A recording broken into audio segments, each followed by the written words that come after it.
Balik sa ating sulok ng mga kwentong hindi malilimutan. Ang pagdiriwang ay isang salitang puno ng buhay, kulay at pag-asa. Ito ang panahon kung saan ang isang komunidad ay nagsasama-sama upang alalahanin ang kanilang kasaysayan, ipagdiwang ang kanilang kultura at damhin ang init ng pagkakaisa. Ngunit paano kung ang mismong lugar ng selebrasyon, ang sagradong espasyo ng ligaya ay biglang maging isang entablado ng hindi maisip na trahedya? Ang kwentong ating tutunghayan ngayon ay hindi lamang isang ulat ng isang malagim na krimen. Ito ay isang paglalakbay sa puso ng isang masayang pagtitipon ng mga Pilipino sa Vancouver, Canada, isang pagdiriwang ng kabayanihan na biglang binasag ng isang karahasang sumira sa lahat. Susundan natin ang dalawang magkasalungat na agos ng tadhana. Sa isang banda, ang libu-libong taong nagkakantahan, nagsasayawan at nagtatawanan sa ilalim ng bandila ng kanilang lahi. At sa kabilang banda, ang isang isip na unti-unting nilalamon ng kadiliman, isang taong naglalakbay patungo sa isang punto ng walang pagbabalik. Paano nga ba nagbanggaan ang dalawang mundong ito? Paano ang isang itim na SUV sa loob lamang ng ilang segundo ay nagbago sa isang pista para maging isang bangungot? Ito ang kwento ng Lapu-Lapu Day Black Party ng taong 2025, isang salaysay ng mga pangarap na biglang naputol, ng mga pamilyang winasak at ng isang komunidad na naghahanap ng kasagutan sa gitna ng matinding pighati. Halina't balikan natin ang mga pangyayari at subukang unawain kung paano ang isang araw ng pagpupugay sa unang bayaning Pilipino ay naging isang araw ng pagluluksa para sa napakaraming inosenteng buhay. Ang araw ng Sabado, ika-26 ng Abril 2025 ay sumikat sa Vancouver na may dalang kakaibang init at sigla. Para sa libu-libong Pilipino at Pilipino-Canadian sa lungsod, hindi ito ordinaryong Sabado. Ito ang araw ng pagdiriwang, ang Lapu-Lapu Day Black Party, isang engrandeng pagtitipon upang gunitain ang katapangan at diwa ni Lapu-Lapu, ang dato ng Mactan na siyang unang Pilipinong tumindig laban sa mga mananakop na Espanyol mahigit 5 siglo na ang nakalipas. Ang diwa ng kanyang kabayanihan ay buhay na buhay sa hangin, isang paalala ng lakas at pagkakakilanlan na ipinagmamalaki ng bawat Pilipino. Nasaan man sila sa mundo, ang lokasyon ng pista ay sa kahabaan ng 43rd Avenue malapit sa Fraser Street. Ang abalang kalsada na karaniwang dinadaluyan ng mga sasakyan ay isinara para sa okasyon. Ito ay naging isang malawak na espasyo ng kagalakan. Mula pa lamang sa malayo, maririnig na ang masiglang tugtugin, ang halakhak ng mga bata at ang masayang kwentuhan ng mga magkakaibigan at magkakapamilya. Ang hangin ay puno ng samyo ng iba't ibang pagkaing Pilipino, ang amoy ng iniihaw na baboy, ng matamis na banana Q at ng bagong lutong lumpia na nagmumula sa mga food truck at stall na nakahanay sa magkabilang gilid ng daan. Ang mga banderitas na may kulay ng watawat ng Pilipinas ay nakasabit sa itaas, sumasayaw sa ihip ng hangin habang ang mga tao na tinatayang umabot sa 100,000 ay malayang naglalakad, nakikisaya at ninanamnam ang bawat sandali. Hindi lamang mga Pilipino ang naroroon. Ang pagdiriwang ay naging isang magnetic event na umakit sa iba't ibang lahi, mga Canadian, mga Chino, mga Indian at marami pang iba.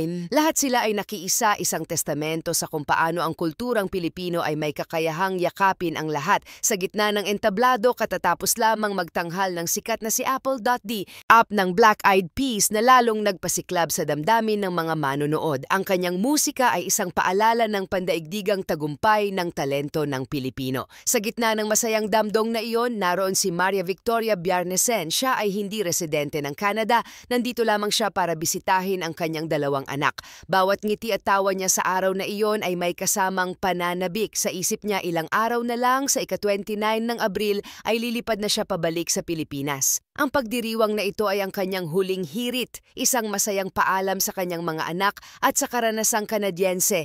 Malamang ay abala siya sa pagkuha ng mga litrato, mga alaalang baon niya pauwi. Hindi kalayuan sa kanya naroon si Riza kasama ang kanyang asawa. Sila ang larawan ng maraming Pilipinong nangibang bansa, puno ng pangarap para sa isang mas magandang buhay. Ang bawat araw sa Canada ay isang hakbang palapit sa kanilang mga mitiin. Ang pagdalo sa pista ay isang paraan para maibsan ang pangungulila Manila sa Pilipinas, isang pagkakataon upang makasama ang mga kababayan at maramdamang hindi sila nag-iisa. Nandoon din si Jen Del Mayico. Ayon sa kanyang kapatid, si Jen ay isang taong laging nakangiti, isang dalang sinag ng positibong enerhiya sa sinumang makasalamuhan niya. Marahil ay abala siya sa pakikipagkwentuhan sa kanyang mga kaibigan o di kaya'y pumipila para sa paborito niyang pagkaing Pilipino na ang bawat kagat ay lasang tahanan. Ang pinsan niyang si Adrian Sico ay kasama rin niya. Kapwa sila naliligo sa saya ng sandaling iyon, walang kamalay-malay sa nakaambang dilim. Sa isang sulok ng pista may isa pang grupo ng mga Pilipinong nagpapakitang gilas. Sina Joshua Candelaria, isang direktor at choreographer, at Try Knox Watkins na siyang nag-organisa ng isang breakdancing event sa festival ay abala sa pag-aasikaso ng kanilang mga pagtatanghal. Sila ang mga alagad ng sining na nagbibigay buhay sa pagdiriwang. Kasama nila si Roland Dolada, isang healthcare worker na may 3 anak na marahil ay nagpapahinga saglit mula sa kanyang mabigat na trabaho upang makisaya. At nariyan din ang mag-inang Val de la Cruz na itinutulak ang stroller ng kanyang 2 taong gulang na anak. Ipinapakita sa munting anghel ang ganda at sigla ng kanilang kultura. Para sa kanila ang araw na iyon ay perpekto, isang araw ng pamilya, kultura at komunidad. Ngunit habang ang 100,000 tao ay nagdiriwang ng buhay sa 43rd Avenue sa ibang bahagi ng Vancouver, may isang buhay na unti-unting nawawasak. Ang mundong ito ay pag-aari ni Kaiji Adam Lo, isang 30 taong gulang na residente ng lungsod. Sa panlabas na anyo, si Adam ay isang ordinaryong tao. Walang criminal record, walang anumang bahid sa kanyang pangalan na magbibigay ng babala sa kung ano ang kaya niyang gawin. Subalit sa loob ng kanyang isipan, isang digmaan ang nagaganap, isang digmaang matagal na niyang nilalabanan sa gitna ng katahimikan. Ang mga bitak sa kanyang mundo ay nagsimulang lumitaw noong nakaraang taon. Noong ika-28 ng Enero 2024, isang trahedya ang yumanig sa kanyang pamilya. Ang kanyang kapatid na si Alexander ay pinatay. Ang pangyayaring ito ay nag-iwan ng isang malalim at hindi maghilom na sugat sa puso ni Adam. Sa publiko, ipinakita niya ang kanyang pighati sa paraang nauunawaan ng modernong panahon. Nag-post siya ng isang GoFundMe donation campaign para sa kanyang kapatid. Sa kanyang post, kinundena niya ang karahasan, isang iyak para sa hustisya na umaling-aungaw sa social media. Ngunit ang pagkawala ng kapatid ay hindi lamang isang pampublikong panawagan, ito ay isang personal na impyerno na unti-unting tumupok sa kanyang katinuan. Ilang buwan ang lumipas, noong Agosto 2024 muling lumitaw ang pangalan ni Adam Lo sa GoFundMe. Ngunit sa pagkakataong ito, ang panawagan ay para naman sa kanyang ina. Dahil sa hindi na makayanang dalhin ang pighati sa pagkawala ng panganay na anak at ang dagdag na pasanin ng problemang pinansyal, sinubukan ng kanyang ina na wakasan ang sariling buhay. 1 buwan itong naospital. Para kay Adam, ito ay isa na namang suntok mula sa tadhana. Ang 2 haligi ng kanyang buhay, ang kanyang kapatid at ang katatagan ng kanyang ina ay parehong gumuho. Ang bigat ng responsibilidad at kalungkutan ay nasa kanyang mga balikat na ngayon dahil sa mga sunod-sunod na insidenteng ito, nakilala na ng mga pulis si Kaiji Adam Lo. Alam nila ang kasaysayan ng kanyang pamilya. Alam nilang nakipag-ugnayan na siya sa ilang mental health care professionals. Ngunit ang sistema ng kalusugang pangkaisipan ay parang isang sirang lambat. Marami ang nalalaglag sa mga butas nito. At si Adam ay isa sa kanila. Ang kanyang pag-iisip ay patuloy na bumabagsak. Isang araw bago ang trahedya sa pista, noong ika-25 ng Abril, tumawag si Adam sa pulisya. Ang kanyang reklamo ay kakaiba. May nagtatapon daw ng mga gamit sa loob ng kanyang sasakyan, isang itim na Audi SUV. Nang dumating ang mga pulis, maingat nilang ininspeksyon ang sasakyan. Wala silang nakitang kahit ano. Malinis ang loob nito. Ipinakita nila ito kay Adam, ngunit tila hindi siya kumbinsido. Para sa kanya, ang mga bagay na nasa isip niya ay totoo. Ito ay isang malinaw na senyales ng psychosis, isang pagkalas mula sa realidad, isang pulang bandila na hindi nakita o marahil ay nakita ngunit hindi nabigyan ng sapat na pansin. Sa araw mismo ng pagdiriwang, lalong lumala ang kanyang kondisyon. Ayon sa isang kamag-anak, ilang oras bago ang insidente, desperado na silang tumawag sa isang psychiatric facility. Humihingi sila ng tulong, alam nilang nasa panganib si Adam at posibleng maging panganib sa iba. Ngunit habang sila ay abala sa paghahanap ng tulong, nagawa ni Adam na umalis. Kinuha niya ang sasakyan ng isang kamag-anak, ang mismong itim na SUV na naging sentro ng kanyang delusyon at nagmaneho palayo. Walang nakakaalam kung ano ang tumatakbo sa kanyang isipan sa mga sandaling iyon. Ang galit ba, ang pighati o isang ganap na kawalan ng koneksyon sa mundo? Ang tanging malinaw ay ito, habang ang daan-daang libong tao ay nagdiriwang ng buhay sa 43rd Avenue, si Kai G. Adam Law ay nagmamaneho patungo sa kanila, dala ang isang kadilimang malapit ng sumabog. Ang dalawang mundo, ang selebrasyon at ang trahedya ay nakatakda ng magsalpukan sa paraang mag-iiwan ng pilat na hindi na mabubura kailanman. Lumagpas na ang alas 8 ng gabi. Ang araw ay tuluyan ng lumubog at ang mga ilaw mula sa mga food truck at entablado ang nagsilbing tanglaw sa masayang gabi. Ang kantahan at sayawan ay unti-unti nang humihina. Ang iba ay nagsisimula ng maglakad pa uwi, dala ang mga ngiti at masasayang alaala.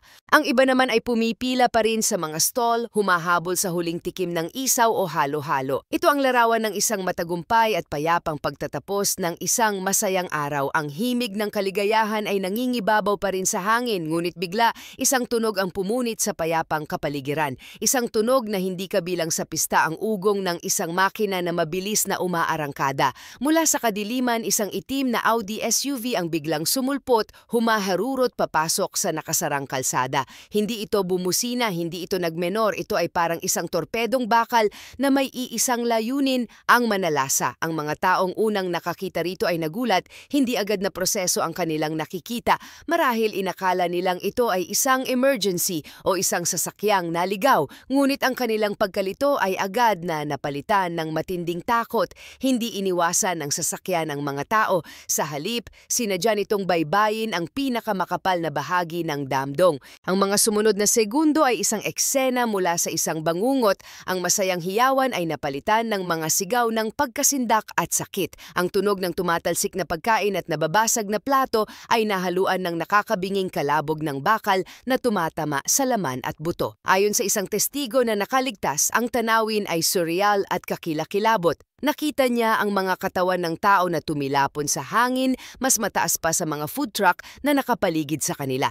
Ang sasakyan ay walang tigil, patuloy sa kanyang walang habas na pag-araro hanggang sa ito'y sapilitang huminto ng bumangga ito ng malakas sa isang malaking food truck sa gitna ng kalsada. Nang tumahimik ang makina, isang nakabibinging katahimikan ang panandaliang namayani bago ito muling binasag ng sabay-sabay na iyakan, sigawan at paghingi ng tulong. Ang dating masayang kalsada ay isa ng larangan ng digmaan. Nagkalat ang mga katawan, ang iba ay nakahandusay at hindi na gumagalaw, ang iba ay duguan at humihingi ng saklolo. Ang amoy ng pulbura mula sa nasirang makina ay humalo sa amoy ng dugo. Ang mga makukulay na banderitas ay tila mga tahimik na saksi sa karahasang naganap sa ilalim nila. Sa gitna ng kaguluhan, ipinakita ng ilang tao ang kanilang pambihirang katapangan. Bago pa man dumating ang mga pulis, ilang matatapang na bystanders ang mabilis na kumilos. Pinababa nila mula sa SUV ang nagmamaneho, si Kai G. Adam Law. Hindi siya nanlaban, tila siya nasa isang trance, bahagyang mulat sa nagawa niyang pinsala. Hinawakan siya ng mga tao, sinigurong hindi siya makakatakas habang hinihintay ang mga autoridad. Sa isang tabi, habang nakatayo at napapaligiran, maririnig siyang paulit-ulit na humihingi ng tawad. Ngunit ang kanyang mga kilos ay kakaiba, tila wala sa sarili, na para bang siya ay isang manonood lamang sa sarili niyang trahedya. Ang pagdating ng emergency services ay mabilis. Ang kalsada ay napuno ng mga kumikislap na ilaw ng ambulansya, police car at fire truck. Ang mga paramedic ay dali-daling inasikaso ang mga biktima, ginagawa ang lahat ng kanilang makakaya upang magligtas ng buhay. Ang eksena ay puno ng pighati, mga pamilyang naghahanapan, mga magulang na sumisigaw sa pangalan ng kanilang mga anak, mga kaibigang umiiyak habang yakap ang mga nasugatan. Agad na sinimulan ng pulisya ang kanilang investigasyon. Ang unang teorya na pumasok sa kanilang isipan ay terorismo. 2 araw na lang kasi ay gaganapin na ang pambansang eleksyon sa Canada. Posible kayang ito ay isang pag-atake na may motibong politikal, ngunit nang makilala ang salarin na si Kai G. Adam Law at nang matingnan ang kanyang background, mabilis na na-dismiss ng mga pulis ang teoryang ito. Sigurado silang walang kinalaman sa halalan ang insidente. Ang kanilang investigasyon ay lumiko patungo sa isang mas personal at mas komplikadong direksyon, ang kalusugan ng pag-iisip ng suspek. Ipinagpatuloy ng mga investigador ang pagkolekta ng ebidensya. Dinumog nila ang isang bahay na pinaniniwala ang tirahan ni Adam. Kinausap nila ang mga kapitbahay at hiniram ang mga CCTV recordings na maaring makatulong sa pagsisiyasat. Nanawagan din sila sa publiko na sinumang may mga video o litrato ng insidente ay ibahagi ito sa kanila upang mabuo ang kumpletong larawan ng mga pangyayari. Habang nagpapatuloy ang investigasyon, unti-unting lumabas ang bilang ng mga biktima. Ang paunang ulat ay nakapanghihina ng loob. 5 tao ang kumpirmadong namatay, 32 ang nasugatan at 10 sa mga ito ay nasa malubhang kalagayan. Hindi muna inilabas ng mga autoridad ang pangalan ng lahat ng nasawi bilang paggalang sa mga pamilya na kailangan munang maabisuhan. Ngunit isang bagay ang sigurado, may mga Pilipinong kasama sa mga nasawi. Sa mga sumunod na araw, habang ang buong Vancouver ay nagluluksa, pinangalanan na ang mga biktima. Ang komunidad ng mga Pilipino ay lubos na nayanig. Kabilang sa mga namatay ang 3 Pilipina, si Maria Victoria Biarnesen, ang inang pauwi na sana sa Pilipinas, si Riza, ang asawang puno ng pangarap, at si Jendel Mayiko, ang dalagang laging nakangiti. Ang kanilang mga pangarap ay tinuldukan sa isang iglap. Ang listahan ng mga nasaktan ay mas mahaba pa. Nariyan si Roland Nulada, ang healthcare worker, si Naval de la Cruz at ang kanyang 2 taong gulang na anak na parehong nasa ICU dahil sa matinding pinsala. Si Try Knox Watkins, ang organizer ng breakdance event, si Joshua Candelaria, ang choreographer, at si Adrian Sico, ang pinsan ni Jen na nasa ICU rin dahil sa malubhang pinsala sa kanyang utak at mga binti. Sila at marami pang iba ay magdadala ng pisikal at emosyonal na peklat ng gabing iyon habang buhay. Ngunit ang trahedya ay hindi namili ng lahi. Isang buong pamilya ang nawala, ang mag-asawang Richard at Linle at ang kanilang 5 taong gulang na anak na si Katie. Ang pinakamasaklap sa kanilang kwento ay ang naiwan nilang isang anak na lalaki sa bahay. Hindi ito sumama sa pista dahil kailangan niyang tapusin ang kanyang mga school assignments. Isang desisyon na ginawa dahil sa pagiging responsable ang siyang nagligtas sa kanyang buhay, ngunit siya rin ang nag-iwan sa kanya na ulila sa isang iglap. Hindi mailarawan ang sakit na nararamdaman ng batang ito na ngayon ay humuhugot ng lakas mula sa kanyang mga kamag-anak. Habang ang mga pamilya ay nagdadalamhati, ang investigasyon kay Adam Lo ay lalong lumalalim. Ang mga reporter ay sinubukang kapanayamin ang kanyang ina, ngunit natagpuan nila itong balisa at tulala, hindi makapagsalita dahil sa nangyari. Ang bawat piraso ng impormasyon na nakakalap ng mga pulis ay tumuturo sa iisang konklusyon. Ito ay isang trahedyang dulot ng isang matinding krisis sa kalusugang pangkaisipan na hindi naagapan. Ang kanyang delusyon tungkol sa mga gamit sa kanyang sasakyan, ang desperadong tawag ng kanyang pamilya sa isang psychiatric facility. Lahat ay mga babala, mga pulang bandila na iwinagayway ngunit walang nakasalo. Si Kaiji Adam Lo ay sinampahan ng 8 kaso ng second-degree murder at inaasahang madaragdagan pa ito habang nagpapatuloy ang investigasyon. Siya ay nanatili sa kulungan at hindi humiling na makapagpiyansa. Ang kanyang pagharap sa korte ay itinakda sa ika-12 ng Mayo. Ang tanong sa isipan ng lahat ay hindi na sino o paano, kundi bakit nagawa ito ng isang 30 taong gulang na binata na walang criminal record? Ano ang motibo sa likod ng walang kabuluhang karahasan na ito? Ang sagot na unti-unting nabubuo mula sa mga piraso ng kanyang nakaraan ay hindi kasamaan kundi isang sakit. Isang sakit na hindi lamang pumatay ng mga inosenteng tao kundi sumira rin sa sarili niyang buhay. Ang resulta ng trahedya sa 43rd Avenue ay parang isang malakas na lindol na yumanig hindi lamang sa komunidad ng mga Pilipino kundi sa buong Canada. Ang dalamhati ay naging isang kolektibong damdamin na nagbigkis sa mga tao mula sa iba't ibang antas ng buhay. Ang lugar ng krimen ay agad na naging isang pansamantalang memorial.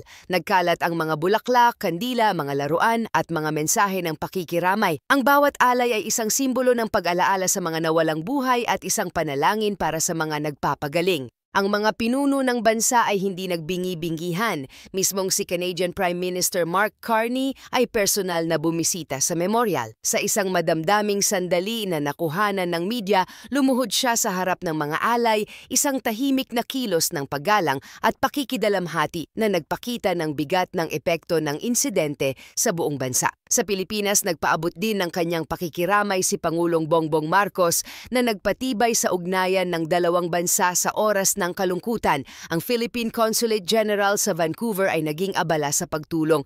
Nakipagtulungan sila ng husto sa mga autoridad ng Canada upang tiyakin na ang insidente ay masusing iimbestigahan. Higit sa lahat, siniguro nilang ang mga Pilipinong biktima at ang kanilang mga pamilya ay makakatanggap ng sapat na tulong at suporta mula sa legal na payo hanggang sa pinansyal at emosyonal na suporta. Ang komunidad mismo ay kumilos. Ang mga GoFundMe accounts na inilagay para sa mga pamilya ng mga biktima ay dinagsa ng mga donasyon, isang patunay na sa gitna ng kadiliman ang liwanag ng pagbabayanihan at pagkakawanggawa ay nagniningning pa rin. Habang ang komunidad ay nagsisikap na maghilom, ang kaso laban kay G. Adam Lo ay umuusad. Ang kanyang nakatakdang pagharap sa korte sa ika-26 ng Mayo ay naging sentro ng atensyon. Ang bigat ng kanyang mga kaso, 8 bilang ng second-degree murder, na posibleng madagdagan pa ay nangangahulugan na maaari siyang mapatawan ng habambuhay na pagkakakulong. Para sa marami, ito ang hustisyang nararapat para sa mga buhay na kanyang kinuha at sinira.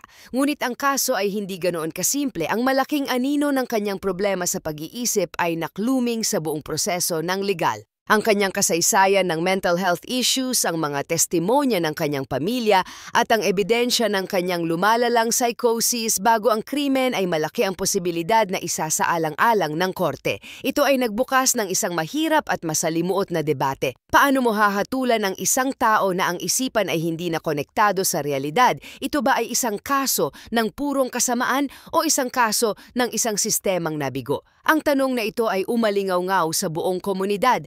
Bakit hinayaang lumabas si Adam kahit na malubha ang estado ng kanyang pag-iisip? Tanong ng marami. Ang galit ay hindi lamang nakatutok sa salarin kundi pati na rin sa sistema ng kalusugang pangkaisipan. Ang trahedyang ito ay naging isang salamin na nagpakita ng mga malalang kakulangan. Ang mahabang waiting list para sa psychiatric help, ang kakulangan ng pasilidad at ang stigma na nakapalibot sa mental illness na nagiging hadlang sa maagap na paghingi ng tulong. Ito ay isang matinding paalala na ang mental health ay hindi isang personal na problema lamang, kundi isang isyong pangkomunidad na nangangailangan ng agaran at mas mahusay na interbensyon at proteksyon. Ang pagdiriwang ng Lapu-Lapu Day na dapat sana ay isang simbolo ng lakas at paglaban ay naging isang taunang paalala ng isang malagim na gabi. Ngunit sa kabila ng sakit, ang diwa ng komunidad ay hindi tuluyang namatay. Ito ay nagbago. Ang mga samahan ay lalong tumibay, ang pagkakaisa ay lalong tumatag. Ang trahedya ay nagbunga ng isang mas malakas na panawagan para sa pagbabago, isang mas matibay na pangako na alagaan ng bawat isa, lalo na ang mga tahimik na nagdurusa. Ang mga pamilya ng mga biktima ay patuloy na naglalakbay sa kanilang mahabang daan patungo sa paghilom. Ang alaala ni Maria Victoria, Riza Jen at ng pamilyang Le ay mananatiling buhay sa puso ng kanilang mga mahal sa buhay at ng komunidad na kanilang minahal. Ang mga nakaligtas, tulad ni na Roland, Val at ng kanyang anak Try, Joshua at Adrian, ay patuloy na lumalaban araw-araw, dala ang mga peklat na isang paalala ng kanilang katatagan. Ang huling larawan ng kwentong ito ay hindi ang nagkalat na mga katawan sa 43rd Avenue. Hindi rin ito ang malamig na selda kung saan nakakulong si G. Adam Lo. Ang huling larawan ay ang isang komunidad na sama-samang bumabangon mula sa abo ng trahedya na may determinasyong siguraduhin na ang mga biktima ay hindi malilimutan at ang ganitong walang kabuluhang sakuna ay hindi na mauulit muli. Ang kwento ng trahedya sa Vancouver ay higit pa sa isang ulat tungkol sa isang krimen. Ito ay isang malalim na pagninilay sa ating modernong lipunan. Ipinakita nito kung gaano karupok ang buhay, kung paano ang isang sandali ng selebrasyon ay maaring maging isang sandali ng walang hanggang pighati. Ngunit higit sa lahat, ito ay isang malakas na sampal sa ating lahat, isang paalala na ang mga laban sa isipan ay kasing totoo at kasing mapanganib ng anumang digmaang pisikal. Ang kaso ni G. Adam Lo ay nagtatanong sa atin, ilan pa ang tulad niya sa ating paligid, tahimik na nagdurusa, naghahanap ng tulong na hindi dumarating hanggang sa sila ay maging isang tiktak na bomba na naghihintay na sumabog. Ang trahedyang ito ay isang mapait na aral na ang pag-aalaga sa kalusugan ng isip ay hindi isang opsyon, kundi isang responsibilidad nating lahat, bilang individual, bilang komunidad at bilang isang bansa. Naway ang mga buhay na nawala ay magsilbing isang walang hanggang mitya hustisya na magpapaalab sa ating pagkilos upang bumuo ng isang lipunang mas maunawain, mas mapagkalinga at mas ligtas para sa lahat. Taos-puso po akong nakikiramay at nagdarasal para sa lahat ng naging biktima at sa kanilang mga naulilang kapamilya. Sana ay makamit nila ang hustisya at kapayapaan at malagpasan ang matinding hinagpis at pinsalang idinulot ng trahedyang ito. Maraming salamat sa inyong pakikinig.